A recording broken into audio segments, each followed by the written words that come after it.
किसानों की प्रमुख मांगों को लेकर सरकार का ध्यान आकर्षित करने के लिए किसान नेता रविकांत तुपकर ने नागपुर में आयोजित एक प्रेस कॉन्फ्रेंस में चेतावनी दी थी कि वो 23 अगस्त को वर्षा बंगले में प्रवेश करेंगे और प्रदर्शन भी करेंगे। अब इस विषय पर उन्हें नोटिस मिला है, तो इस पर उनका कहना था कि मुझे अब तक ऐसे हजारों नोटिस मिल चुके हैं और मैं इस नोटिस से डरता नहीं।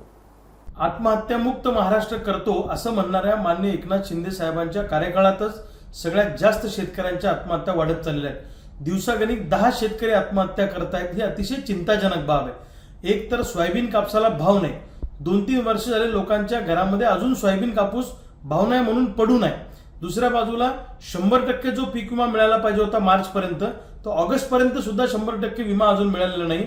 थोड्या टेक्निकल कारणाने विमा कंपन्यांनी अनेक शेतकऱ्यांना रिजेक्ट केलेला आहे आणि नुकसान भरपाईपासून शेतकऱ्यांना वंचित ठेवण्याचा प्रयत्न विमा कंपन्या करतायत।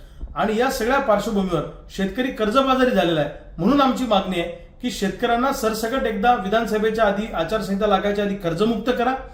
येणाऱ्या सोयाबीन कापसाच्या भावाचा निर्णय आत्ता घ्या। आयात निर्यातीच्या धोरणात बदल करा। डीओसी निर्यातीचा निर्णय घ्या। तेलावरचं आयात शुल्क वाढवा आणि सोयाबीन आयात करू नका, अशा काही आमच्या मागण्या आहेत। आणि दुसऱ्या बाजूला जंगली जनावरांपासून वाचण्यासाठी शेतीला मजबूत कंपाऊंड करून द्या।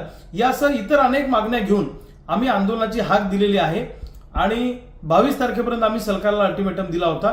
23 तारखेला आम्ही वर्षा बंगल्यामध्ये जाणार आणि सरकारला शेतकरी आत्महत्येचं प्रात्यक्षिक माननीय मुख्यमंत्र्यांना करून दाखवणार आहोत आम्ही की कसा शेतकरी आत्महत्या करतो। सरकारचं लक्ष वेधण्यासाठी हे आंदोलन आहे। पण या आंदोलनाच्या पार्श्वभूमीवर मला पोलिसांनी नोटीस दिलेली आहे की तुम्हाला आंदोलन करता येणार नाही, तुमच्यावर आम्ही गुन्हे दाखल करू। गुन्हे दाखल करणं किंवा गुन्हे होणं, अटक होणं हे काही आमच्यासाठी नवीन नाही, लक्षात ठेवा। चळवळ करणं, आंदोलन करणं हा प्रत्येकाचा अधिकार आहे आणि आमच्यावर जर अन्याय होत असेल तर त्या अन्यायाच्या विरोधामध्ये जा विचारणं हा प्रत्येक सामान्य शेतकऱ्याचा अधिकार आहे। म्हणून आम्ही वर्षा बंगल्यावर जाणार आहोत। मी स्वतः वर्षा बंगल्यावर जाणार आहे आणि आंदोलन त्या ठिकाणी करणार म्हणजे करणारच आहे।